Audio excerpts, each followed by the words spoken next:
center, the 6'10" grad student from Spokane Valley, Washington, number 32, Christi.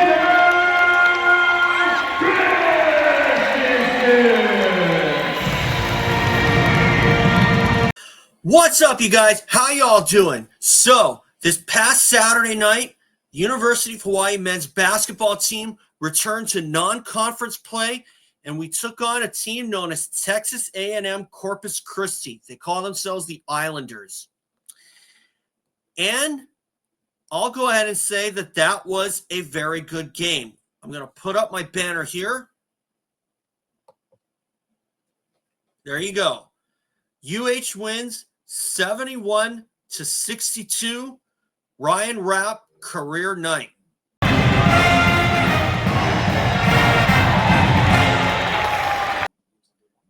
Now, this is one of those games that the University of Hawaii really needed to have if they were going to come away the winners after coming home empty-handed on their road trip, because they lost to Grand Canyon. You can see the score here. And they lost to Long Beach State right here. But there was times where I thought that UH came in unprepared for at least the Long Beach State game. Grand Canyon, I didn't think that Grand Canyon, they kind of came out flat, but they made an incredible rally in the second half, only to come up a few points short. They actually cut the gap down to 1 at that time. Now, in the first half, UH kind of got out to a so-so start. It was pretty even early, but Texas A&M Corpus Christi, the Islanders, they came out and took as much as an 8-point lead because they were able to dictate their defense. And as a result, UH had trouble trying to follow suit. And it kind of didn't help that officiating was pretty inconsistent. But as it turns out, University of Hawaii managed to come back after being down 8 at one point to tie the Islanders at 28 all by halftime. No!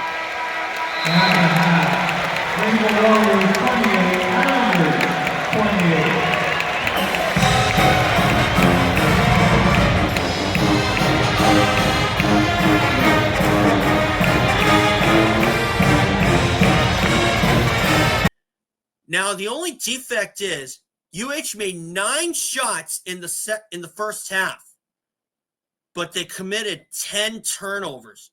They cleaned it up in the second half with 6 to total 16. I was actually very encouraged by that because for a while, UH had been committing turnovers in the high 20s or mid to high 20s, and more than likely, that's going to give you losses, and that's what happened in both the Grand Canyon game and the Long Beach State game. But fortunately, UH took better care of the ball in this game, in my view, at least in the second half, because they committed only 6 turnovers. And 6 turnovers is a number that I think you can live with for a half. But if this team can put 2 halves together, they're going to be very, very hard to beat. Ryan Rapp had a career night with 19 points, but he was a perfect 5 out of 5 from 3-point range. Ryan Rapp had 19 in the win, and I was very encouraged by that because we've definitely been waiting for that kind of night from Rapp, and this is the kind of game that I'm sure that Rapp was looking for as well, where everything just clicks for him. Because, you often hear about Supercross racers, they just wait, particularly Kevin Windham, who looked for a race where everything clicked for him. And I'm sure that Ryan Rapp was kind of like Kevin Windham in that sense. He was waiting for a game where everything clicked. Now, last season against Central Arkansas, Juan Munoz was 5 out of 5 from 3-point range, and that kid couldn't be stopped. Ryan Rapp pulled a Juan Munoz on them, you can say.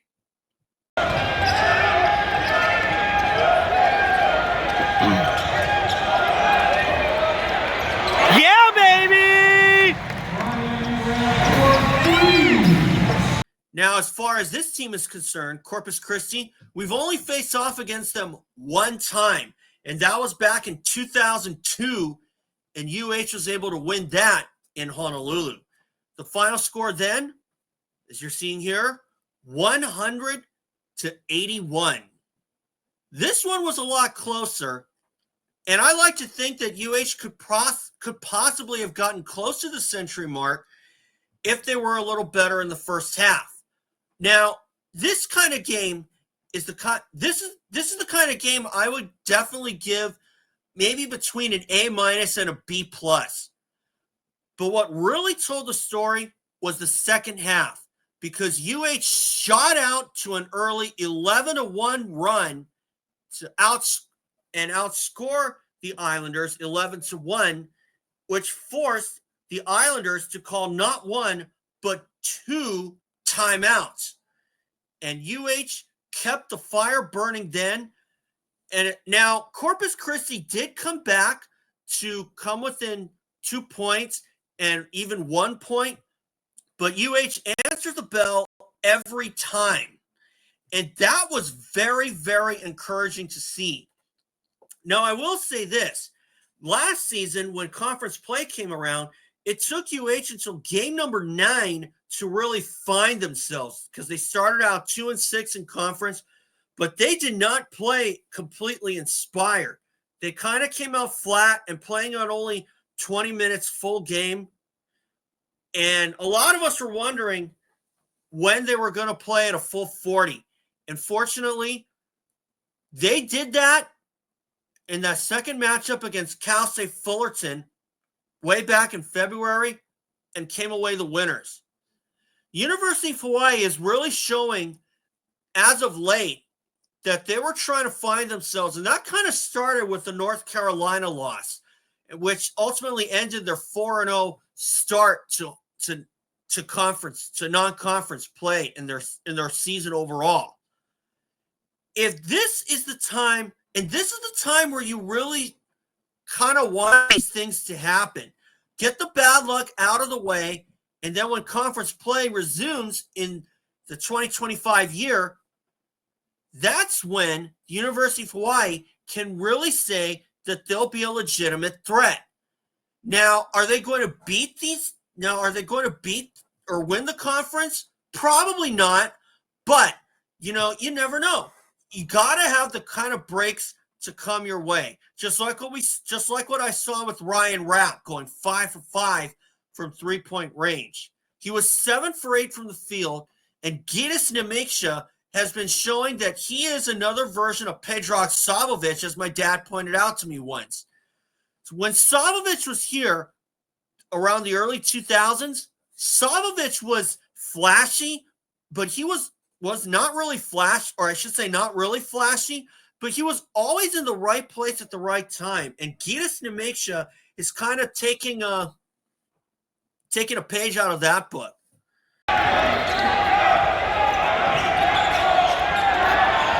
Come on, Gytis. Yes! For sure. Because Nemeikša did really well. I believe he had 16. But he also had double figures. But he also scored double figures as well. And as for the double figures scorers, there was a couple of guys. Shilo Jackson, one of them for the Islanders. But what really told the story then was pretty much right out of the gate, where one of their key players had gotten 2 fouls in like the first under 30 seconds of the first half. But even then, Corpus Christi was able to kind of catch UH with their pants down, so to speak, in that first half, and they pulled out as much as an 8-point lead.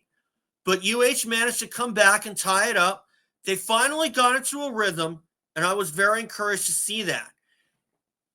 And like I said, if UH can put together 2 halves and two complete 20-minute periods this team is going to turn some heads in conference play. I've seen some people on the internet who say that this could be another 8-8, another conference season where you finish at an even record. But if this is what I'm seeing from them, then maybe this is a good sign. Because if UH can show that they can compete with the perennial front runners like Santa Barbara and UC Irvine and at times Long Beach State, we're going to turn some heads.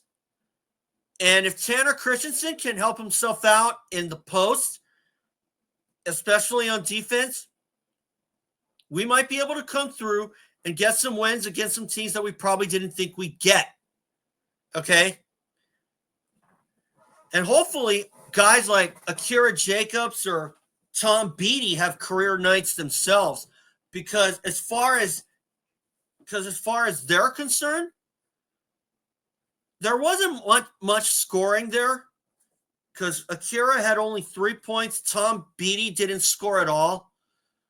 But there were times when I looked at the defense of the Islanders, there was about 1 or 2 times during the game where I thought that if you're the University of Hawaii, this is where you miss having Bernardo da Silva or Morse Steck in your roster.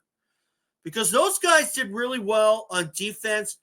But then again, at the same time, even if they were in the roster, there is also the chance that the defense that you saw, that I saw from them, would have been the same thing regardless.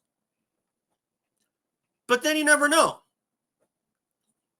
So, obviously, like I said earlier, I would give this game between an A- and a B+. But I probably would lean towards a B+ because of that little lag in the first half where the Islanders had managed to dictate their offense, and they were able to make UH commit a lot of turnovers because of that pressure defense. And if UH can figure out how to stop that pressure defense, they will be a legitimate force in the Big West, because that seems to be their problem right now.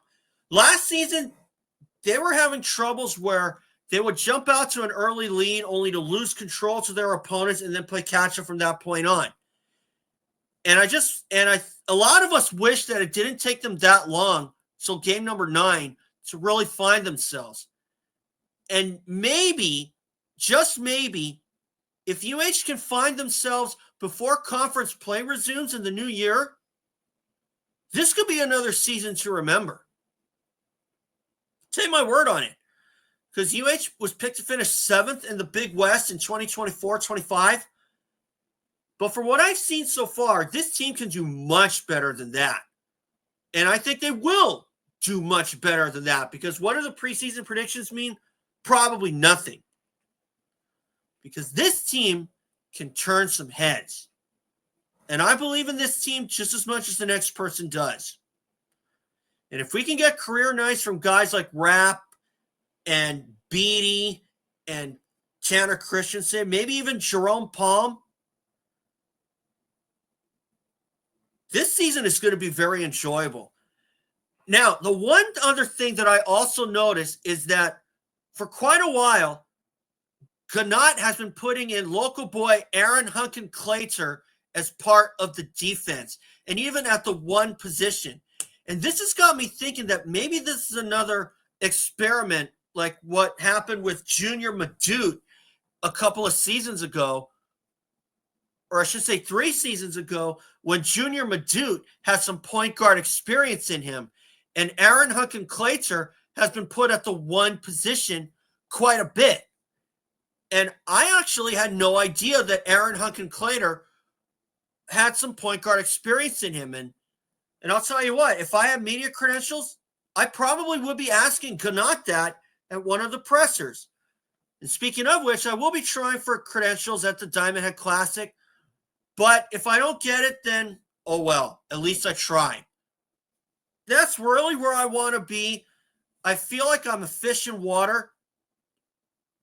And I always try and listen to my recordings of the pressers just to find out ways that I can get better. I want to get better.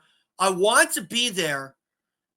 But sometimes when you get denied media credentials, that does kind of throw a big hurdle in your progress there. I really hope to be there. But again, like I said earlier in the first game, in the first recap against Light Pacific, I got nothing but respect for the athletics department for sure. And you're never going to hear me say anything terrible about them. And while I did say some things about Craig Angelos being terminated as athletics director, and of course, all of them true, I try to keep things extremely respectful. I did not want to open a can of worms per se, but I just give you my own authentic opinion.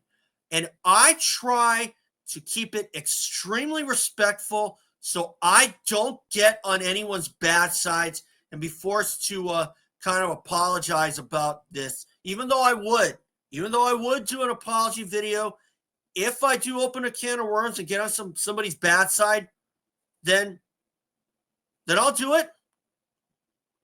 But I say what's on my mind. I like to speak my mind.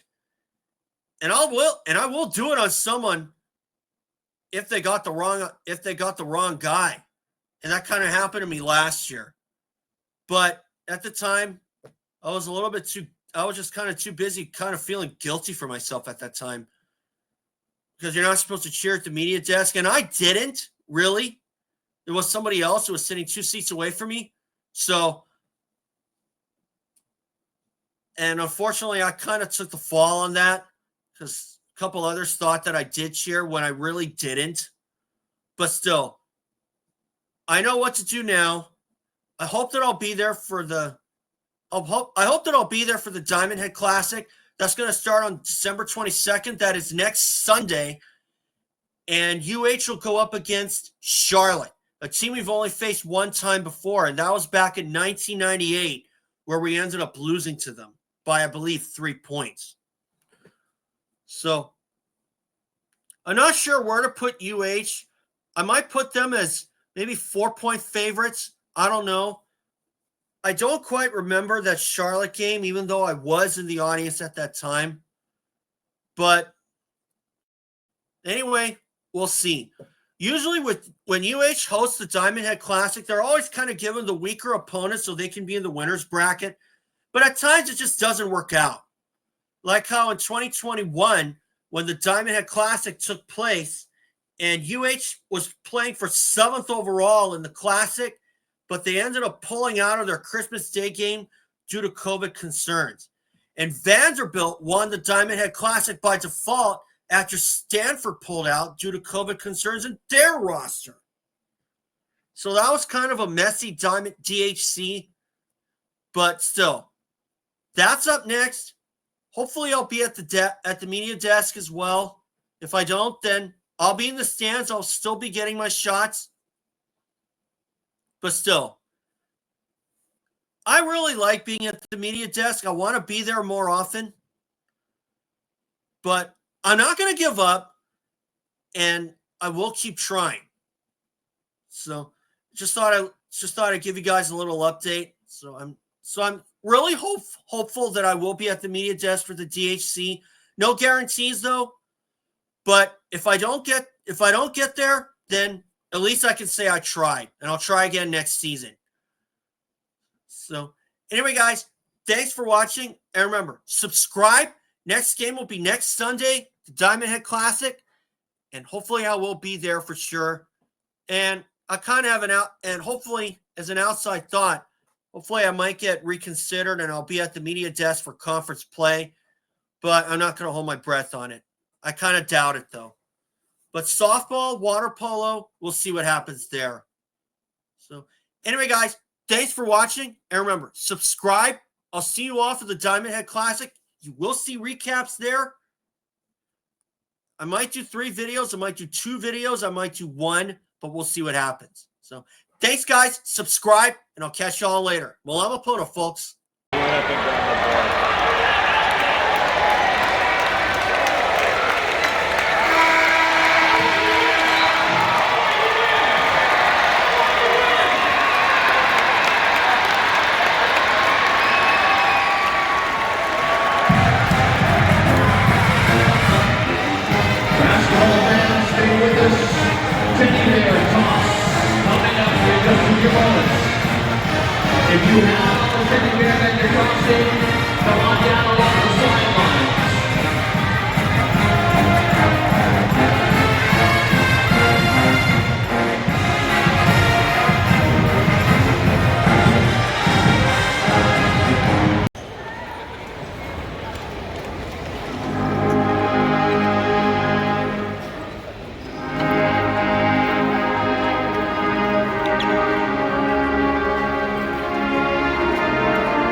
Congratulations.